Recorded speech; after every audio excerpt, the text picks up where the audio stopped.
তোমরা যারা নিজেদের নফসের উপর জুলুম করেছো, লা তাকনাতু মির রাহমাতিল্লাহ, তোমরা আল্লাহ পাকের রহমত থেকে নিরাশ হয়ে যেও না। তোমরা আল্লাহ পাকের রহমত থেকে নিরাশ হয়ে যেও না। ইন্নাল্লাহা ইয়াগফিরুয যুনুবা জামিআ, আল্লাহ পাক চাইলে সমস্ত গুনাহ মাফ করতে পারেন। ইন্নাহু হুয়াল গফুরুর রহিম, তিনি হচ্ছেন পরম করুণাময়, অসীম দয়ালু। আমি আলোচনা সামনে নিয়ে যাওয়ার আগে আরেকটা বিষয় বলে রাখতে চাই।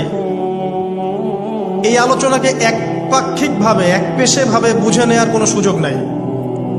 আল্লাহ পাক যেমন পরম করুণাময় অসীম দয়ালু, ঠিক একইভাবে আল্লাহ রাব্বুল আলামিন শাদীদুল ইকাব, কঠিন শাস্তিদাতাও বটে।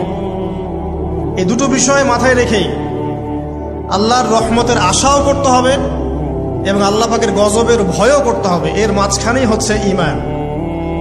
এই জায়গা থেকে আলোচনা বুঝতে হবে। আল্লাহ পাক তৌফিক এনায়েত করুন, আমিন। আমাদেরকে আল্লাহ রাব্বুল আলামিন তার রহমত থেকে নিরাশ হতে বারণ করছেন। যে যত পাপ করেছে জীবনে, যদি একটা বার কেউ যদি আল্লাহ পাককে মন থেকে ডাকে, চোখ দিয়ে ঝরঝর করে পানি পড়ে, আল্লাহ পাককে বলে, সেজদায় গিয়ে পড়ে আল্লাহকে বলে, রব্বিক ফিরলি, আল্লাহ আমাকে মাফ করে দাও, তার মনের মধ্যে যদি সততা থাকে, মন থেকে যদি সেই কথাটা বলে থাকে, আল্লাহ পাক শুধু তাকে ক্ষমাই করবেন না, তার সমস্ত গুনাহগুলোকে আল্লাহ নেকি দিয়ে পরিবর্তন করে দিয়েছে। একটা হাদিস পড়ছিলাম, নবী করিম সাল্লাল্লাহু